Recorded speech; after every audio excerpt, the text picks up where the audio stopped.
Hoodoo plant mamas, get your soul fed and your spirit read. This here ain't no trend. I possess the power from way back when. Back when folk were stripped from all of their kin, so they had to find the magic within. Ancestors to gather my herbs, I conjure at my altar. Voodoo plant mama, I manifest growth and I release trauma. Child, we just out here trying to water our plants and mind our business, you know? Everybody ain't from the deep south, man. Everybody can't have culture like us. Hey y'all, and welcome back to season 5 of Hoodoo Plant Mamas podcast. I know y'all have waited so patiently for us to return. We're finally back. I am one of your co-hosts, Leah Nicole. And I'm Dani B. And Dani B, what have you been up to over the summer? What have you done over our break? Not gonna lie, my summer has been in shambles. I graduated from my graduate program and was on the job search that didn't, go great. Still kind of on the job search, but I'm working, which is good. I have income. And got my appendix taken out randomly. So that was like 2 months of recovery, and it's been a lot, but I made it, and I'm at the other side of what I thought was like the worst possible thing. And I'm doing okay, and I'm thankful. I know we haven't gotten into that lately, but I'm just happy to be in a better place because this summer was really a tough one for me. What about you? This summer was tough for me too. I think right after our season wrapped up, I got COVID, and so I was out for like a month, and then you got your appendix taken out. So we had a lot of stuff going on over the summer. But I just wrapped up my writing and publishing fellowship that I had. It was such a great experience. And I met a lot of new people. So I'm super excited about that. A lot of new people that listen to this podcast now. And they were also, I know, they were also like, so when's the new season? I'm like, please give me some time. But I got to do that. And as part of that fellowship, our work is going to be published in an anthology next year. So this short story that I started on a couple years ago and then I rewrote this year is going to come out next year. So I'm super excited about that as well. Congrats. That's exciting. Thank you. All right. Well, let's get into some gratitude. What are you thankful for on today? You know what? I am thankful for Beyonce's Renaissance album that has been on repeat since it came out. And it's just like, I don't know, it just makes me so happy. And I've just been getting up and dancing. And then every morning I wake up, there's a new song in my head. Like right now it's Virgo's Groove. But yeah, I'm just so grateful she made that and released it. Thank you, Beyonce. You know whose album, and I just wish it would have came out at a different time. Megan Thee Stallion's album is actually really fucking good. It's just bad timing. So I don't think a lot of people, for the people that I know have listened to it, they said it was good, but I've been enjoying her album. I like a few songs on, Lord, I don't want to get canceled. There are a few songs that I like on Renaissance. Overall, I think it's a really good album and I think it's fun. And I look forward to being safely in a setting to dancing to the album. Like transitions are flawless. So, but yeah, I have probably been listening to Megan's album a little bit more. I do really love Alien Superstar. Maybe it's the Aquarius in me. That's a good fucking song. And Church Girl grew on me. It grew on me. Because at first I was like, what's going on, B? But then I was like, okay, I see what you did there. I was like, the first couple of times I listened to that album, I was like, I don't know. And then it took me a while. And then I was like, wow, this is like her best album. But I have listened to Megan's album too. It is really good. Yeah, I think it has to grow on some people. Well, I'll get into what I'm thankful for. I am thankful for having housing. One of the things that was really rough with my summer is that I spent a month basically in transit, like not having a place to stay. So staying with a friend.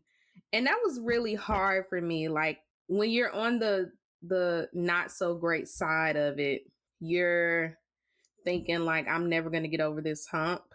And now I'm in my place and I'm in such a better place. And so I'm really thankful for that. I'm thankful that God gave me the strength to just keep going even when I wanted to just say fuck all this. So yeah. Amen. All right. Well, let's get into the episode.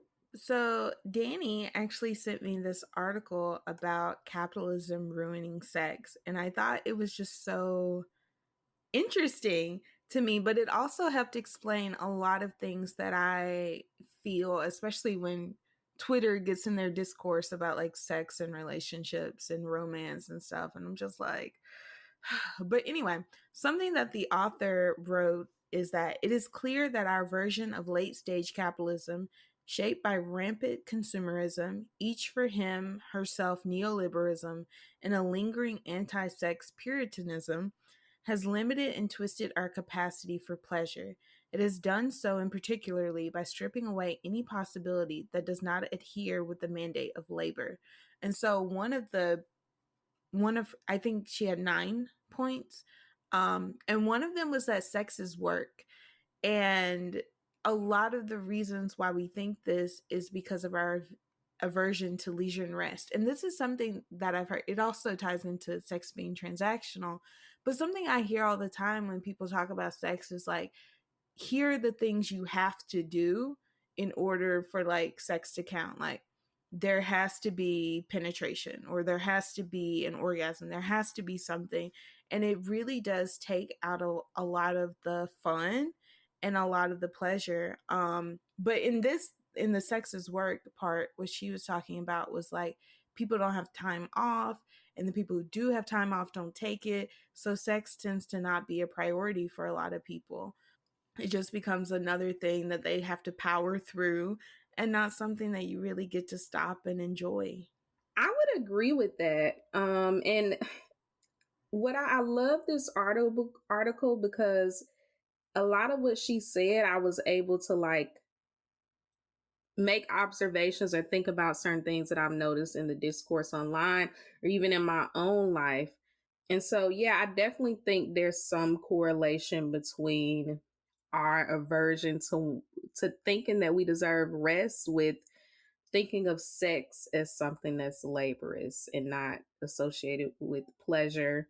And also what you were saying about like how we define sex, which I went on a rant on my close friends on IG about. The idea of sex being transactional had me thinking about how we quantify sex. Some of the discourse that annoys me that I actually recently saw was people talking about time. Someone was in the comments of a post where someone said, y'all are talking about porn has fooled y'all into thinking sex is supposed to be 3-4 hours when those people are on drugs. If you've looked at interviews of former sex workers and stuff, especially in the very unethical side of pornography, a lot of the times they did have to take drugs, or it was just a lot of stuff that you didn't see happening.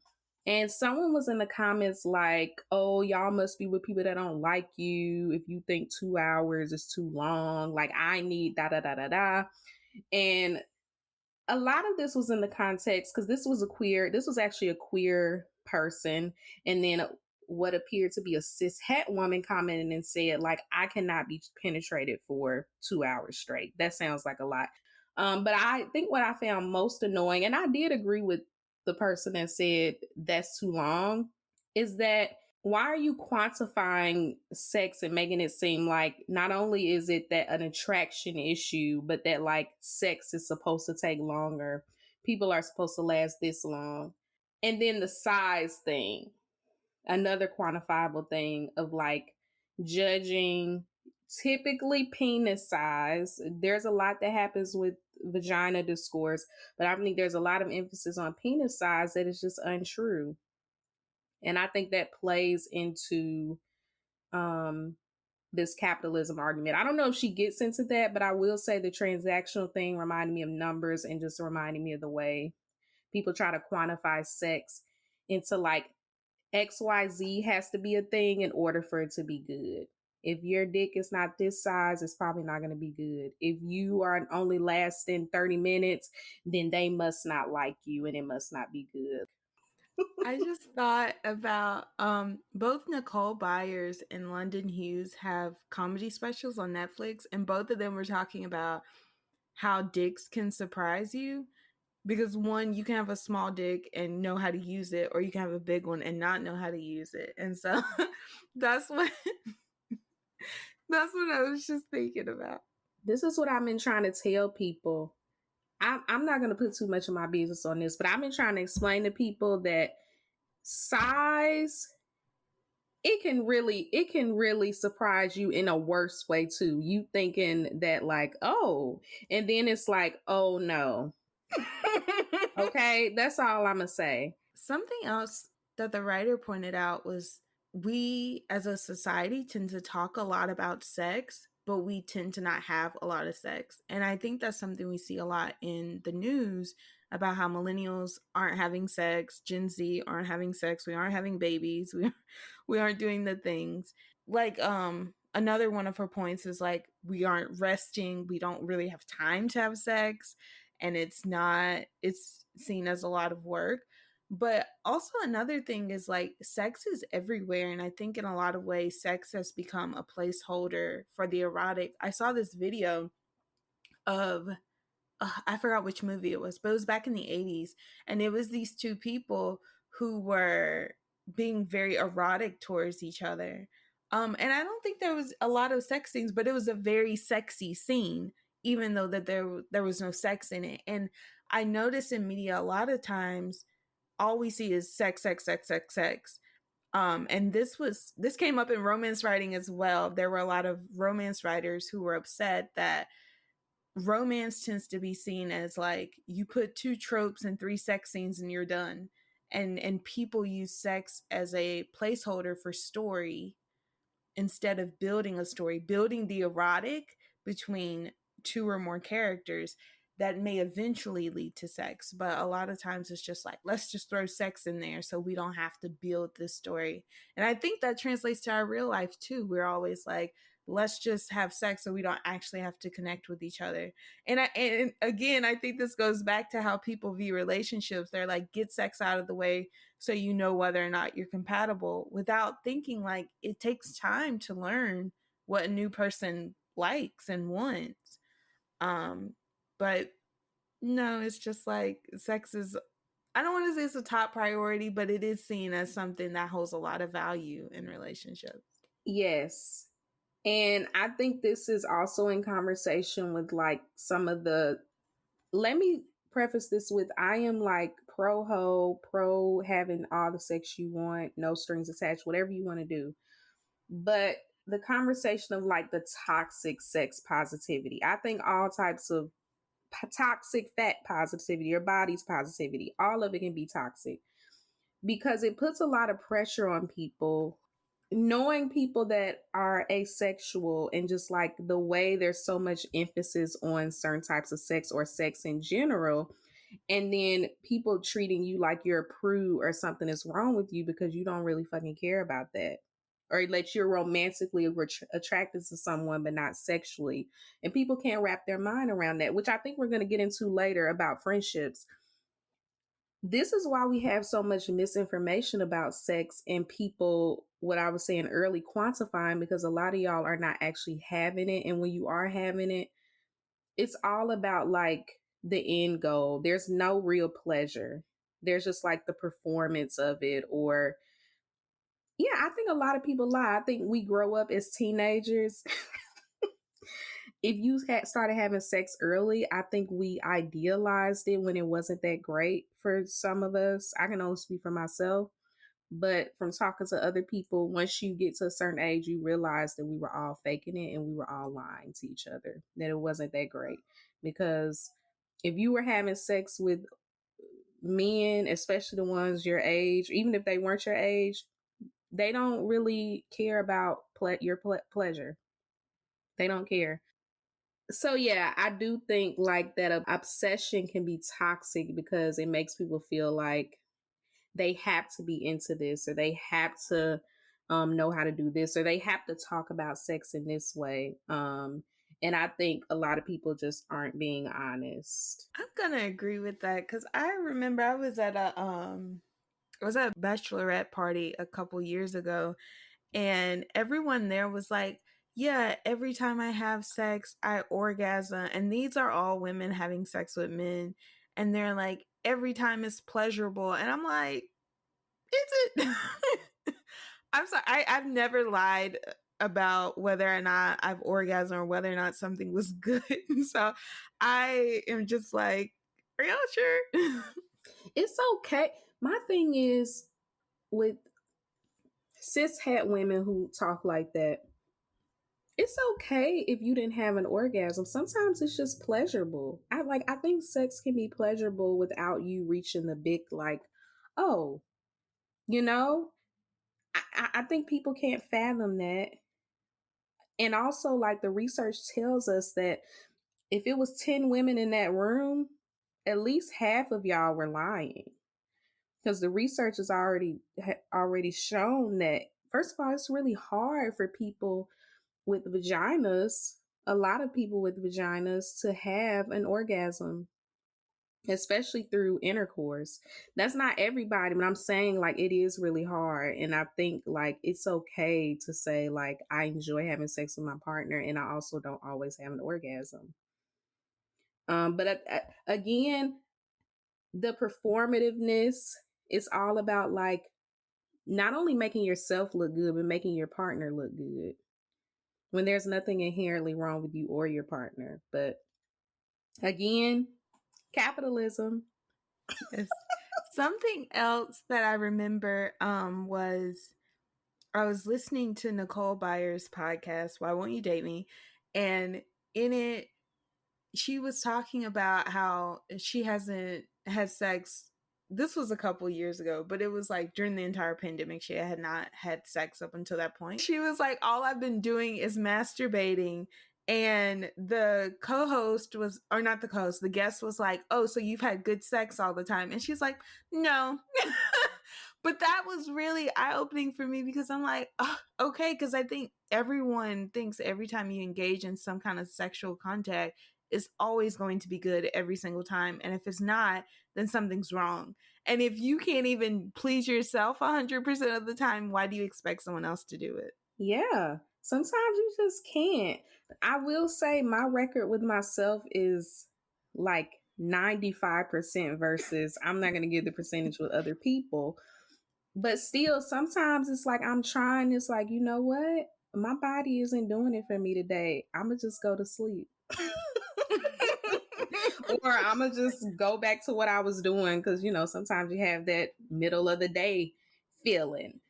But yeah, I mean, it's true. And also, like, one of the really important things about, I think one of the most important things we could do to, I know we done wore decolonize out, but decolonizing sex or how you think about sex is doing it with yourself, exploring your body, but not doing it with the intent of like, I got to make myself orgasm.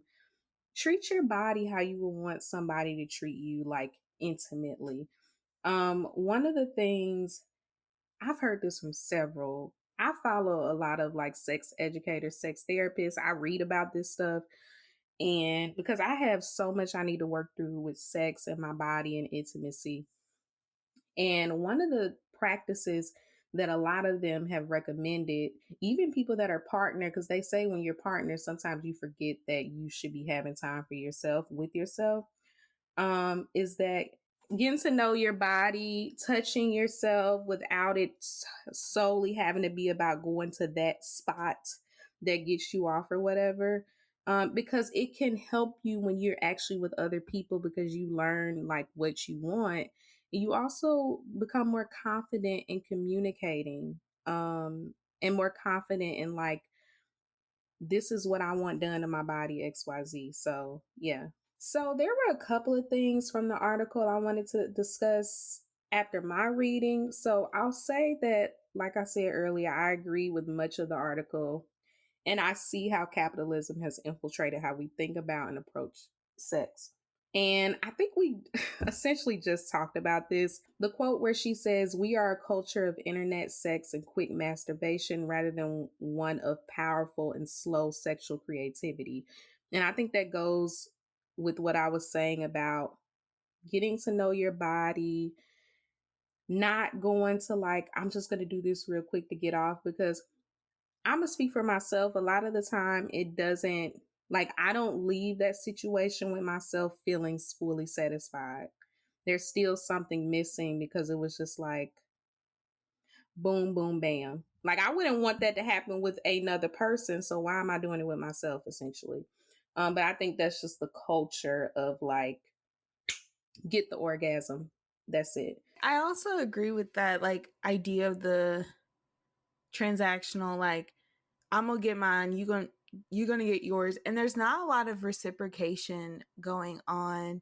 And like you said about like being unsatisfied, I remember the first time I had the big O during sex, and I was just like, that's it. Because people made it seem like it was going to be the most magical thing you ever experienced, and it wasn't. And I was just like, okay.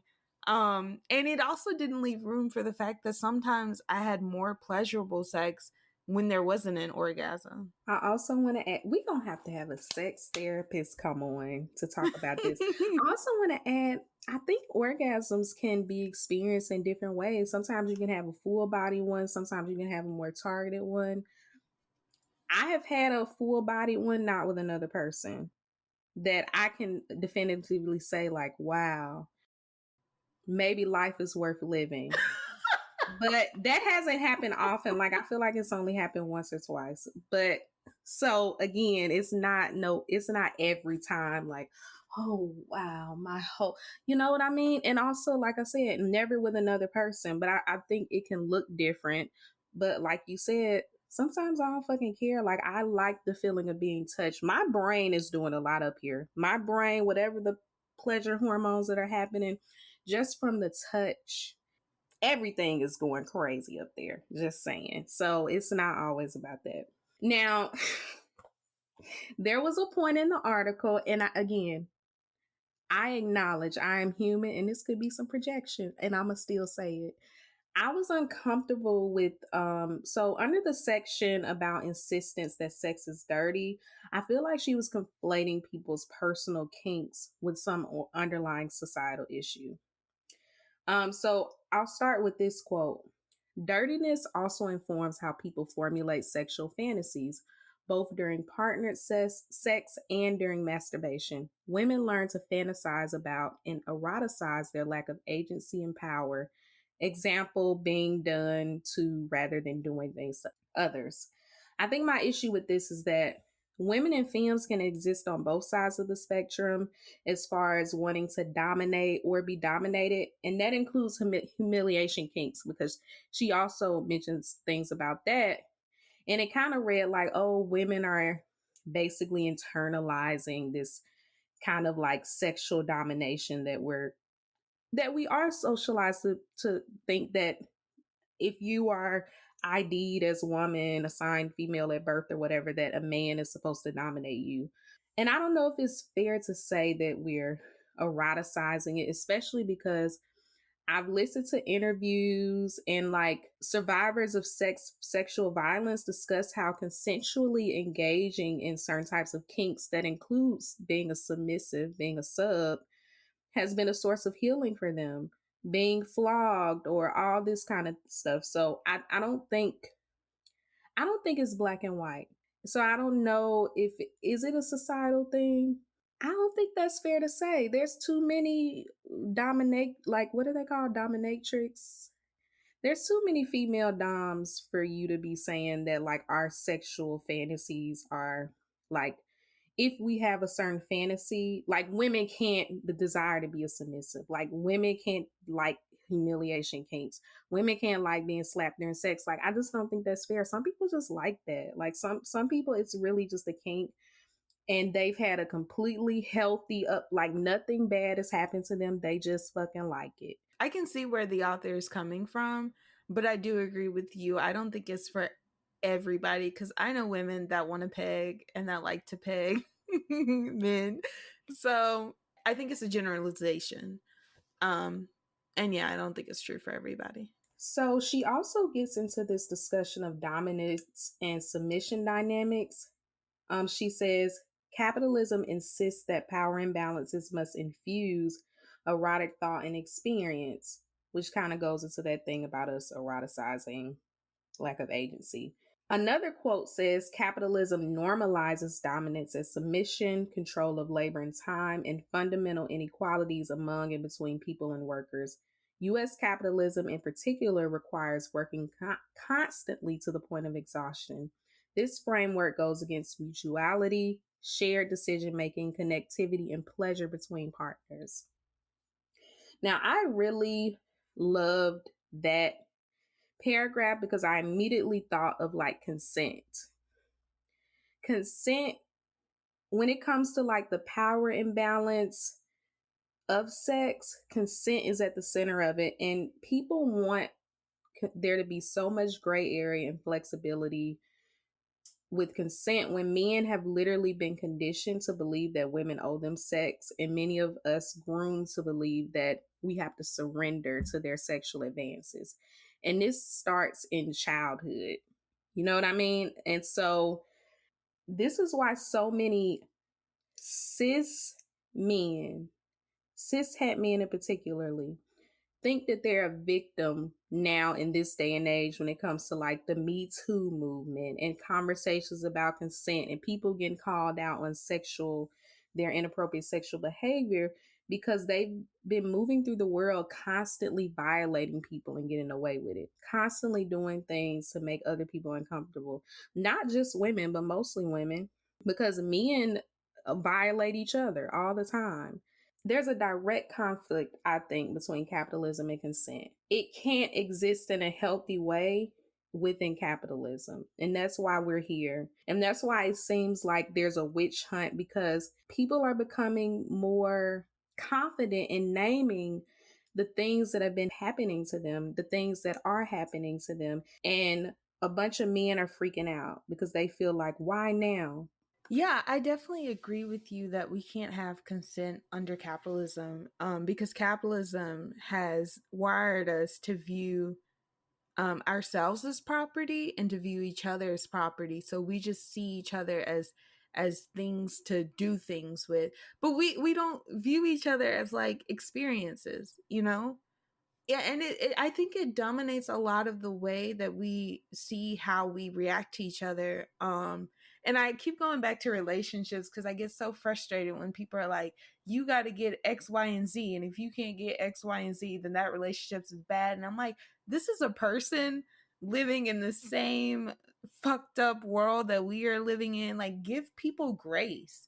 Something else that I wanted to say when you're talking about dominating is, I see this a lot with men. I saw this video, I forgot his name, but he's a black man, and he like breaks down these videos about power and bigotry and stuff like that. But it was about, he was stitching this video of this guy who was like, their friend went to sleep and they all jerked in his face while he was asleep. Yeah. And so the guy stitched it and he was talking about homoeroticism. And I was like, that is sexual assault. And he did not bring up sexual assault once. And I think like, even for this man who's bringing up like, this is about, you know, power, this is about control, this is about the way that men are erotic towards each other, he was still very hesitant to say this was sexual assault, which it was. Like, the guy who was asleep did not consent to having all these men come in his face. And they laughed about it. Like, in the original video, everyone laughed. I'm like, ah! That's shocking to me. Like, it's shocking to me that anybody could think that that was normal and not fucking creep behavior and predatory. Were these straight men? These were straight men. They're also white. I don't know, but I mean, there's a lot to say about homoeroticism, especially among men. but that's not that. Yeah, that was sexual assault. Yeah, that's creepy and nasty. But yeah, sorry, I was over here. My mouth was open the whole time because I'm like, are you for real right now? They talked about that with a straight face and trying to make it about homoeroticism. This is what we mean about men too, not even taking the ways that their consent is taken away from them seriously. You know what I mean? Normalizing being assaulted by grown women as children and teenagers. Like, I'm sorry, that's not normal.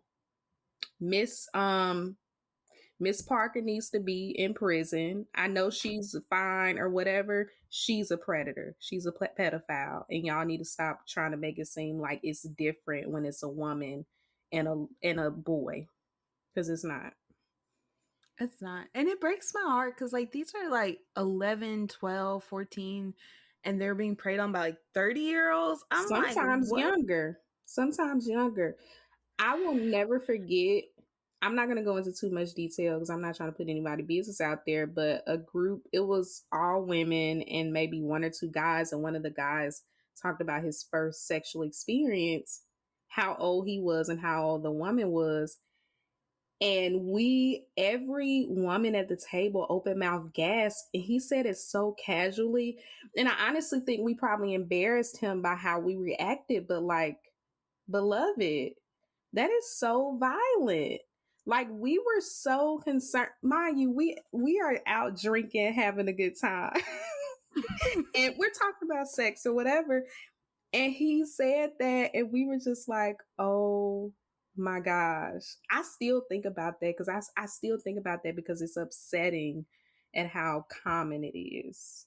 No, I remember the first time I learned what sexual assault meant because I thought it was just rape. But literally, if someone has touched you without your consent, that's sexual assault. I was in therapy. I was actually talking to my therapist about it. And I was like, I remember like all the times I was like 14 years old in high school, freshman, and I would just constantly be groped. And I was telling her, I was like, technically that is sexual assault. And she was like, do you want to talk about it? I'm like, girl, I have too much going on right now. I can't even add that to it.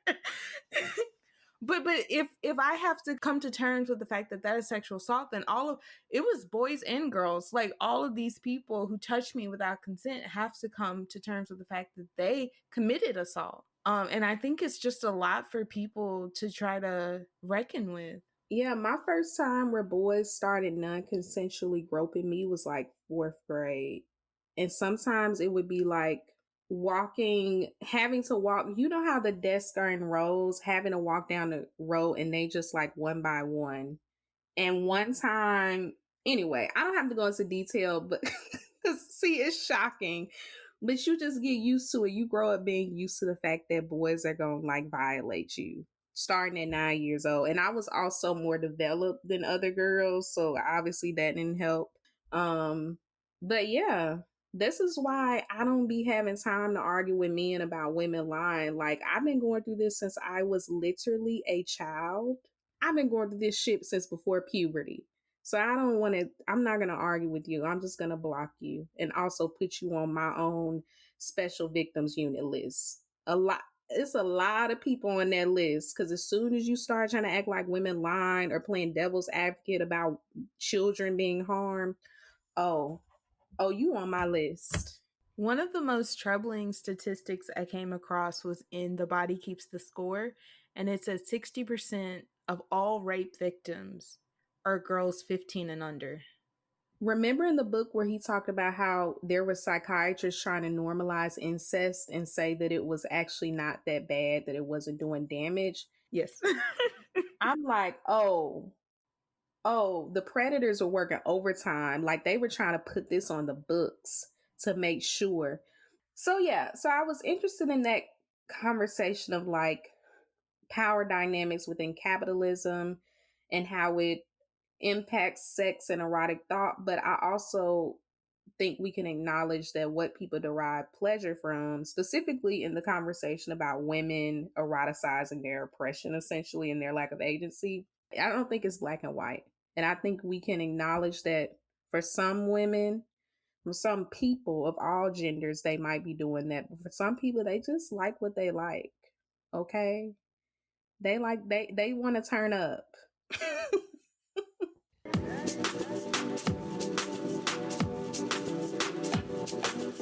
Thank y'all for tuning in to our show. If you want to support us, you can rate and review us on Spotify and Apple Podcasts. You can also follow us on Twitter at Hoodoo Plants and Instagram at Hoodoo Plant Mamas. You can always find us on Patreon, where we share exclusive monthly minisodes. We now have one $3 all access Patreon tier, which includes a minisode, newsletter, and plant content. We also have 2 new patrons. Thank you, Tasha and Heather, for joining us. We appreciate the support. Yes, thank you, Tasha and Heather. If you prefer a one-time donation, you can hit us up on Cashapp, # Hoodoo Plant Mamas, or our PayPal, hoodooplantmamas@gmail.com. Thank you to Portia for your donation over the summer. Let's get back to the show.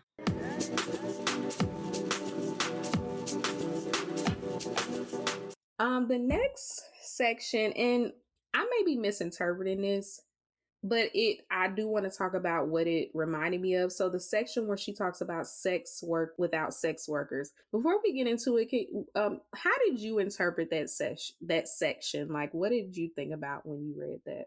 I don't know. I'm kind of torn. I don't really agree with her assertion that nearly all women that engage in sex work, because I think that takes away from the fact that some women want to have sex. Some women want to be there. Some women want to have fun, But I also do agree with, I think a lot of times I hear from women that you just like lay there and take it and get it over with. And I think it's those women that I can see it being sex work without sex workers, because they see like this is just part of their relationship. I have to do like washing dishes or doing that, and they are not really enjoying themselves, and they don't really take pleasure in what they're doing. One of the dangerous things that the divine feminine, I'm a be submissive to my man girls talk about is that like you owe your man sexual satisfaction. I don't know if you remember that interview that happened that Shan, is it Booty Bodie? Shan Booty, I think is her name. And she talks a lot about sex and relationships. She interviewed a comedian actually that I used to watch and like, not that I dislike her, I just don't consume her content as much anymore. But she was talking about her relationship, and I think on one part she talked about how her partner liked to have anal sex and she don't really like it, but she did it because he liked it. And she was also talking about being submissive and like putting all this work into like it was weird. It was weird. And I think that kind of goes into this, I'm doing it because he like it. Like if you are, and also let me say, because I also think her argument diminishes the work of sex workers in a weird way to say that. If you're a sex worker and there's something you don't really like that you do because you're getting paid, that would make more sense than somebody who's not getting paid for it. Versus I'm doing this because I want my man to be happy is like not healthy at all. Another thing this reminded me of, even though there's some issues with this argument, it did remind me of the city girl, hot girl discourse. And this is a critique by actual sex workers that I've seen about women trying to approach dating in a way that is like actual sex work and expecting it to go well. Women who actually want a meaningful relationship, who want the picket fence, but you are engaging in like transactional situations in your relationship as if it is sex work. And I think it goes back to like this culture of sex and everything being about sex. I'll say that dating cis men is a risk, right? It's a health risk, because you have to think about all these different types of violences that they perpetrate disproportionately against women and femmes. So I'm not saying that like you requiring that a man have money is wrong, but putting so much emphasis on like he gotta buy me a Birkin and he gonna do this and he gonna do that before XYZ. I just don't think it's sustainable. Like I just don't think that's enough if you are looking for romance, if you are looking for intimacy and safety. So yeah, I hope that made sense. I really be trying to like choose my words wisely, and I'm not gonna always get it right, but I do think that the whole glamorizing the whole city girl aesthetic, I think that some people really not about their life and don't have the range. And they're just doing it because like the internet said that this is how you do it. I don't know if you've seen Rap Shit, but it's on HBO. There is a storyline with one of the girls who is trying to be a city girl, and she ends up in a very harmful situation as a result of it. So I definitely do agree with you. I think that it isn't something to be glamorized because there are women who have ended up dead over men. And then there's also the chance of like men using their money to kind of like have power over you. Like there's so many chances to be preyed on. So just be careful. Yeah, no, I think you have to be a fucking bad bitch. And I'm not talking about physical, I'm talking about like personality. There has to be a level of dominance that you're approaching these situations with, and boundaries about what is and isn't going to happen. Like these are very empowered, independent women. Like I'm thinking about the aesthetic and how I see the idea of a city girl, like Lori Harvey. I think she a city girl. Sorry. And not in a bad way. I think there's a level of confidence and understanding of yourself and what you do and don't want. I also think something that benefits Lori Harvey is that she already has money. Exactly. So she's not relying on men for it. I think that's where the danger comes from, relying on men for the money. Mm-hmm. It's so funny because I remember when JT got out and she was doing this interview and she was talking about all these nice things she had, and she was like, yeah, I don't really even have to spend a lot of my money. Like I got it, but most of this stuff somebody else bought for me. The difference between a JT and a me is that the choice, the fact that that person or these people that are buying all this shit for me, if they were to decide to take it away tomorrow, she gonna be all right.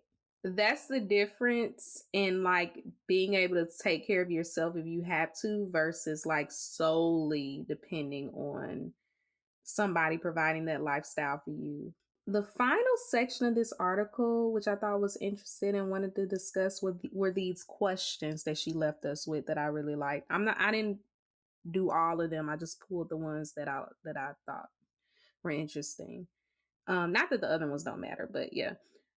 She ends this with, could we imagine a sexuality that takes its time, loves leisure and fun and play, has no product or goal in mind, sees something else possible in partners and ourselves? Is there room for a sexuality that imagines that it is freer than it feels, that continually conjures something different? Can we ask of sex that it transforms the world rather than replicates the worst aspects of it? And my thought to those questions is that decentering the act of sex and putting more emphasis on pleasure, what feels good, what affirms our body and makes us feel empowered, I think that's one way to make sex more liberatory and to like push back against the ways it replicates capitalism and replicates the worst of society. And I don't think it's that simple. I just think that's a small way we can do it individually in our lives. I saw a tweet a while back, and this is something you said earlier, but it was this girl who was like, sex wasn't as good as we made it out to be in our teens and young adulthood. And I think it depends on who you had sex with. Because I know for me, when I was younger, it was much more explorative. Like we got really creative. We had a lot of fun. We were like, ooh, what does this feel like? What does that feel like? You know, what are all of these things? It was like this new and experimental thing. We also didn't have jobs. So easy to have fun when you don't have any responsibilities.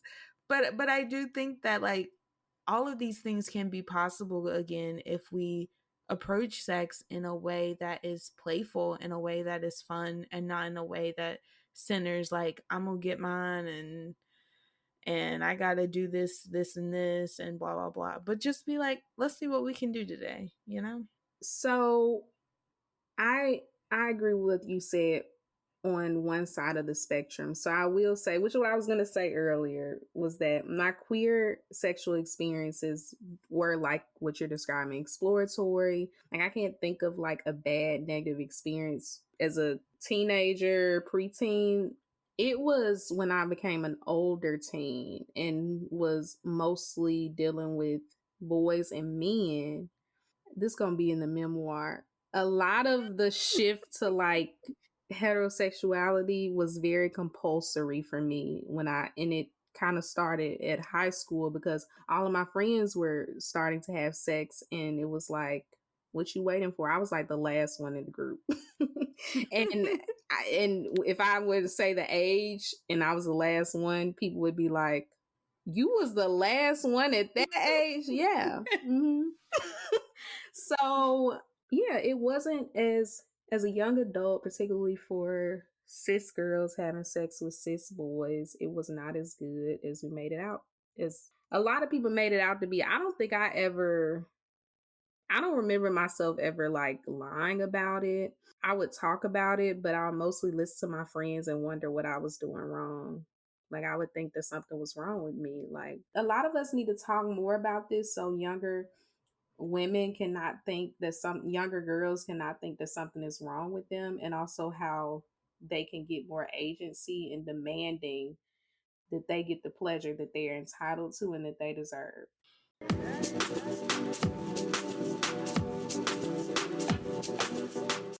So, as we all know, I've written a memoir. It's about purity culture. And in it, I talked about one of my best friends from when I was like 13, 14. And she got pregnant. And I remember that we had such a physically affectionate relationship. And it was something I enjoyed a lot. Like we held hands and we would cuddle. And it made me realize that I haven't really had friendships like that since. And I've been trying to figure out why. And so I saw this TikTok from East Matu. I know I've referenced her before on the podcast. She's one of my favorite TikTokers. But she broke down how she felt about her best friend. And in it, she said that whenever she meets a new person, she breaks them down to 3 different categories. People she has romantic feelings for, people she has platonic feelings for, and people she has sexual feelings for. And she said for her bestie, she has romantic and platonic feelings for her. And as a result, she shows like romantic and platonic affection for her friend, for her best friend. And so basically, Ismaitu said that our friends can be our lovers. I'm glad we're talking about this because as you were talking, I realized, and I think this actually happens a lot, but I know it's happened for me several times, and it's actually ended up ruining the friendship, is that I conflated romantic feelings that I had for a friend with like something more, like with me wanting to be in a relationship with them. And it was just that like I just romantically enjoyed this person and that kind of thing. And it ended up manifesting in ways like I can't even describe it, but it has ruined not many, but I could say at least a couple. And I think kind of normalizing romantic relationships between friends, I think that could help in talking about romance differently. I think conflating romance with sexual is the problem. You might navigate a relationship that is not just a friendship romantically and sexually. With a friendship, some people might argue some people have sexual relations with their friends, and it's not, I don't know what to say, but but yeah, I do think our friends are our lovers, and I think that's something I've been working through with like navigating the romantic aspect without thinking that it's some weird thing that I have a crush on my friend, and really it's just like this is a romantic friendship and I and that's just what it is. You know what I mean? So, and then there are platonic, yeah, that I don't feel like this is my friend, but I don't really feel any romantic feelings for them. So yeah, I think that's a really good point that this person makes. I'm not on TikTok, just to preface. I get all my TikToks from like Twitter and Instagram, like, or people sending them to me. And that's how I found out what y'all be talking about on there. Something that you said Isma too actually did bring up. She said in the sexual category, she has like a threshold, and she's like, for her best friend, there's a little bit on the sexual because she's like, my friend's hot, but she's like, it has never reached the threshold, which is where she would actually want to date somebody. So I think it is important to kind of distinguish the romantic from the sexual. And so something I noticed is that like writing about purity culture, it helped me to see that like around the same times that I was friends with this person, I was learning that being physically affectionate with someone equated to sex. And so for me, it made me feel like I couldn't be physically affectionate with my friends because people would like think I was a lesbian, and then they were going to bully me for that because homophobia. And then it also made me feel like I could only be romantic with men. So when men stopped being romantic, something was wrong with them, and I had to go find a new man.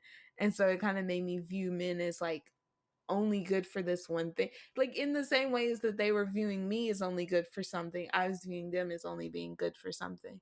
And so it wasn't helpful for me because I think what Ismatu is saying is like romance can be fulfilled through community, through a lot of different people. It's not just this one person that you're supposed to get your romantic needs fulfilled by. Yes. The intimacy thing is one that I have struggled with so much, and I still have my struggles with, although I've gotten better. I, end of high school and coming into college, I had particularly a really close friend who we're not friends anymore. People grow apart. She was so affectionate, and sometimes it made me uncomfortable because I don't know, like I think that I always associated with the something more. I also had a thing with touch. Like I struggled with touch a lot because my own shit and trauma and that kind of thing. Like on every time I take the love languages test, physical touch is my last one, and by a landslide, to the point where it's like when people see it, they're like,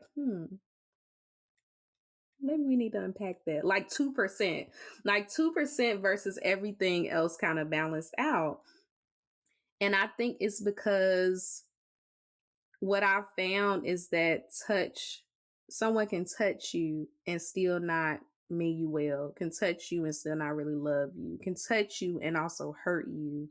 And so even with sex, intimacy, whatever, any kind of touch, that is not enough for me to feel safe, and it's not enough for me to think that you care about me. And so because of that conflict, friends that for them their love language is touch and hugging and cuddling, for me it just felt weird because why are you doing this? Like, was there some underlying thing that you want from me? It really was like, no, I just love you and being around you, and you're my friend and you're soft and cuddly. Apparently that's what the girls say.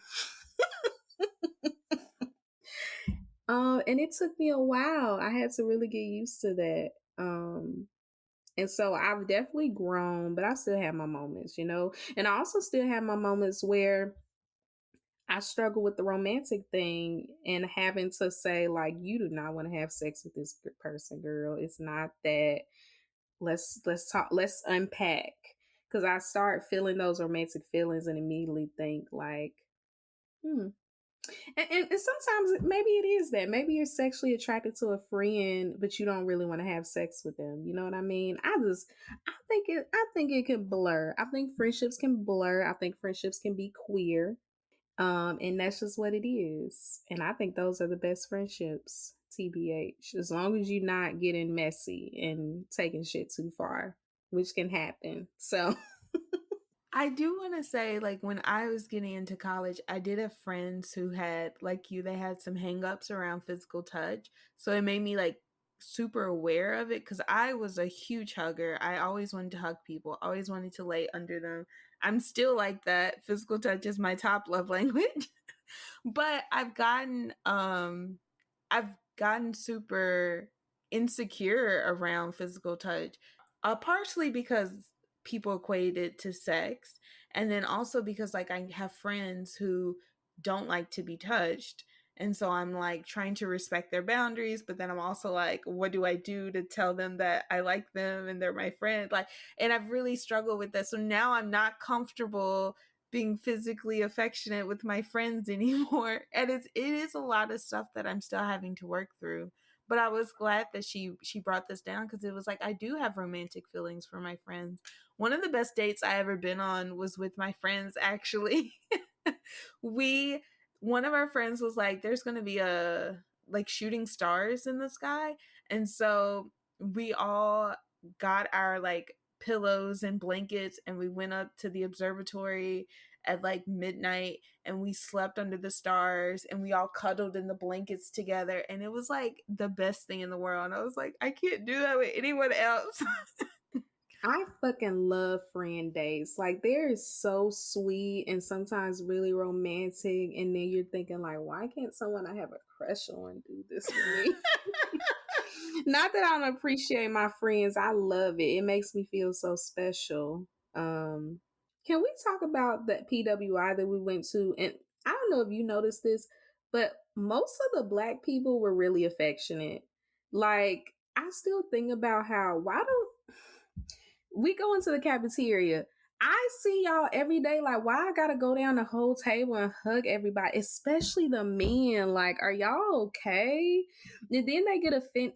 We've talked about this, about how a lot of men used to get offended about my church pat, and it wasn't even on purpose. I struggle with this, okay? Like, and some of them would like would would do the full body bear hug because of that, and it's like, it didn't make me upset. Sometimes I really needed it. I love the full body bear hug. That's my favorite. I think we were all just traumatized and touch deprived, and that's why Black people felt like every time we saw each other at the party, in the cafeteria, on the way to class, we had to hug every fucking day. Like, I just seen you. This is what I was gonna say, because I don't want to. When I was talking about the physical touch thing, when you said you have friends that don't like to be touched, I want to be clear that it's perfectly okay to not want to be touched. Speaking for myself, I don't think it came from a good place. And I think I did need it to be touched. And I think me finally slowly opening up to hugs and casual mundane touch when hanging out with friends, like, I think that helped me, and it brought out something good in me. And now I'm super touch deprived. Like, I need to be touched so bad. Like, every time a friend hugs me, I feel like my brain fireworks start going off. Like, I needed this. We needed that, girl.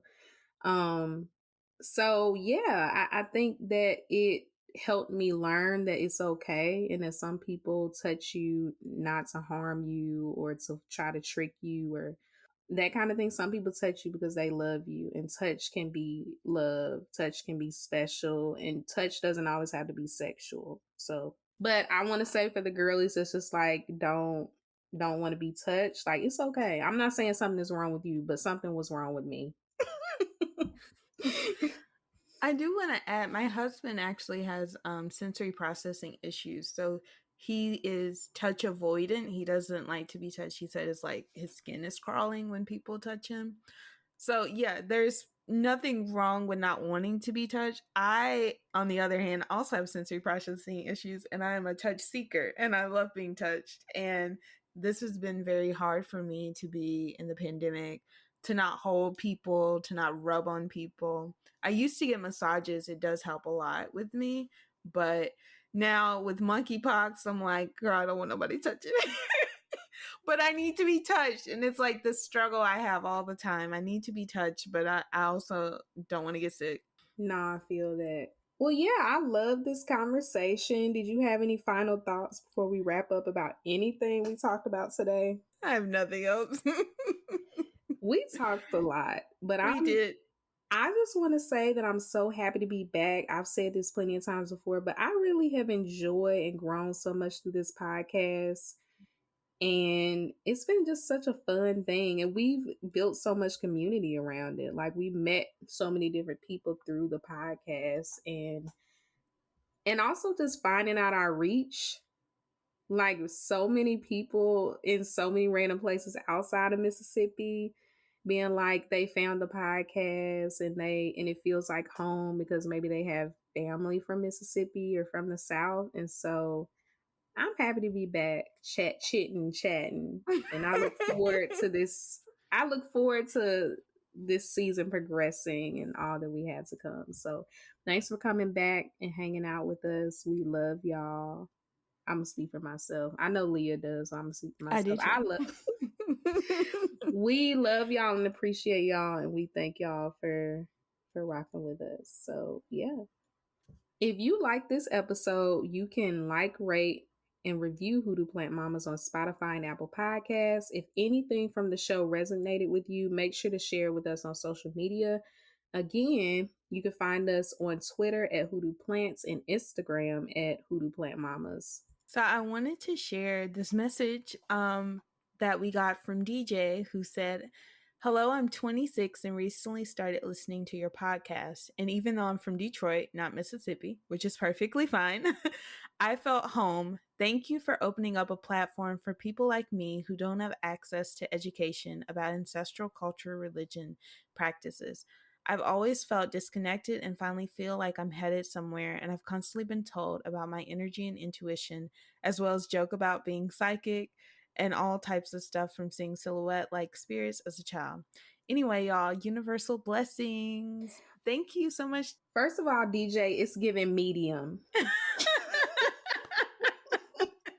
When I saw that, I was like, it's giving medium. But yes, thank you. This is I love messages like this. Every time I start thinking negative stuff about things, I'm just like, nah, we making a difference. So thank you so much for that sweet message. And I hope you continue to grow in your spiritual journey. And thank y'all so much for listening. We're so excited to be back. And please stay tuned for our next episode. Bye, y'all. Bye.